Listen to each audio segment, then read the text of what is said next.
T20 ప్రపంచ cup 2026లో అసలు సిసలు మజా ఇచ్చే సూపర్ 8 దశకు చేరుకుంది. భారత్, పాకిస్తాన్, ఇంగ్లాండ్ సహా 8 దేశాలు సెమీస్ బర్తుల కోసం పోటీ పడుతున్నాయి.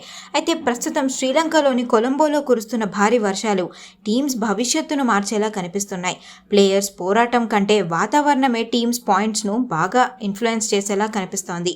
సూపర్ 8 మ్యాచ్లకు ఫలితం రావాలంటే రెండు జట్లు కనీసం 5 ఓవర్ల పాటు మ్యాచ్ ఆడాల్సి ఉంటుంది.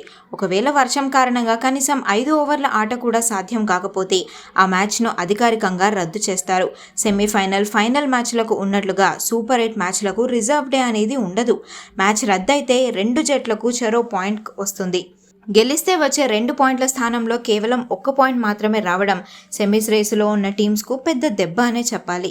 దీనివల్ల నెట్ రన్ రేట్పై ఎటువంటి ప్రభావం ఉండదు, కానీ పాయింట్స్ పట్టికలో వెనుకబడే ప్రమాదం ఉంటుంది. కొలంబోలో వాతావరణం ఇప్పటికే తన ప్రతాపాన్ని చూపిస్తోంది. పాకిస్తాన్, న్యూజిలాండ్ మధ్య జరగాల్సిన కీలక పోరు ఒక్క బంతి కూడా పడకుండానే రద్దయింది. దాంతో రెండు జట్లు చెరొక పాయింట్ పంచుకోవాల్సి వచ్చింది. ఇప్పుడు సెమీస్ చేరాలంటే తదుపరి మ్యాచ్ల్లో భారీ విజయాలు సాధించడం ఈ జట్లకు ఖచ్చితంగా మారింది. ప్రతి టీంకు 3 అవకాశాలే ఉండడంతో వరుణుడు కరుణించకపోతే బలమైన జట్లు కూడా టోర్నీ నుంచి నిష్క్రమించే అవకాశం ఉంది. ఆచీ చికెన్ మసాలా